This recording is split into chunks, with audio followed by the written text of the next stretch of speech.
Zahiruddin Muhammad Babur Mirza was the first ruler of the Mughal Empire.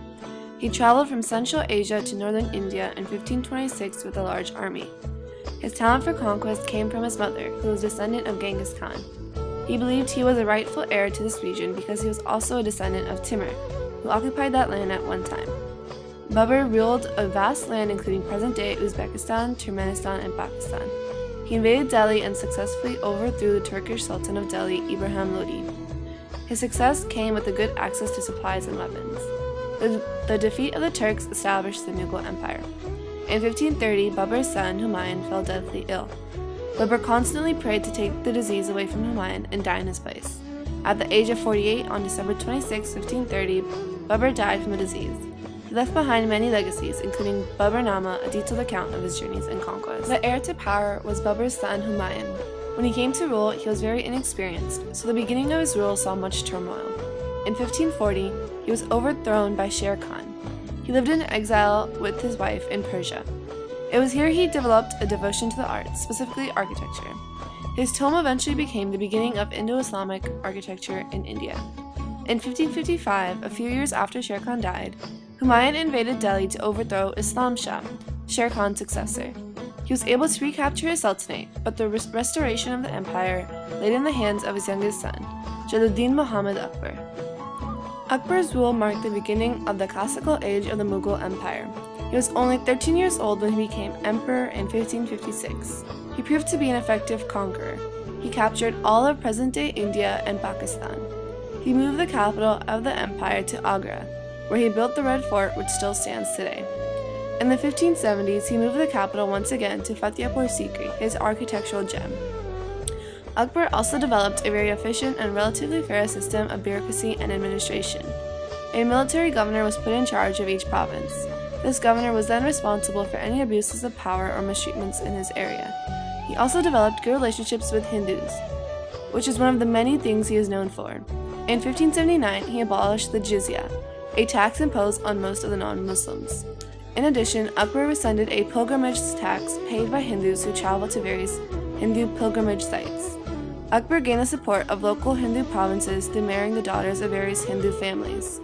He was said to have over 300 wives of different religious affiliations. His fascination with religion led to the creation of Din-e-Ilahi, a mix of religions Akbar studied throughout his life. Akbar died on October 27, 1605, after about 50 years of effective ruling. Akbar's successor was his son Jahangir, who took over his father's vast empire in 1605. His mother was Rajput's Jodhabai, and he was Akbar's third and eldest surviving son. His rule was not as magnificent as Akbar's, but he ruled the empire well.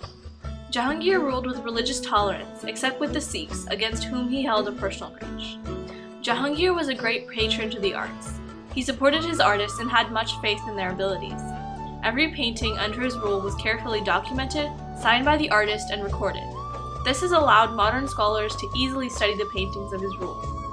Jahangir's rule ended in 1627 when his son Shah Jahan took over.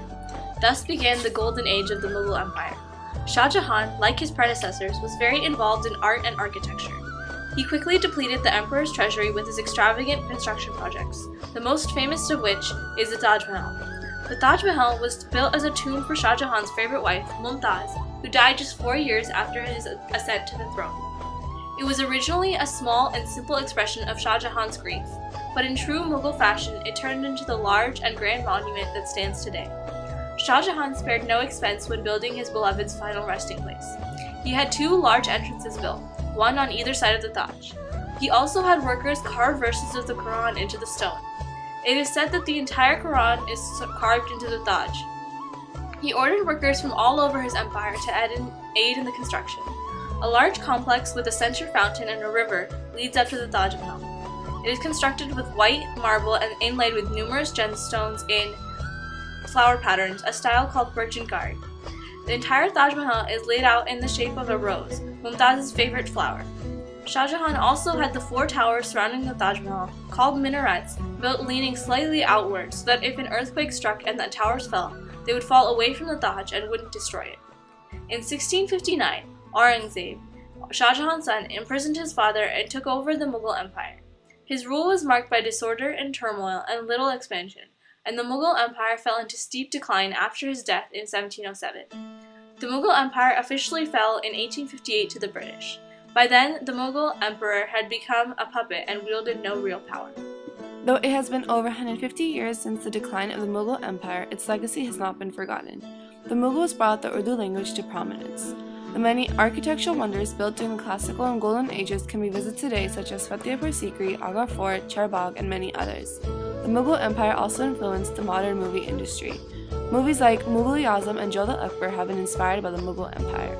The Mughal Empire has been the greatest empire to ever rule India. The achievements of the illustrious rulers shaped modern India and continue to have a lasting effect on Indian culture.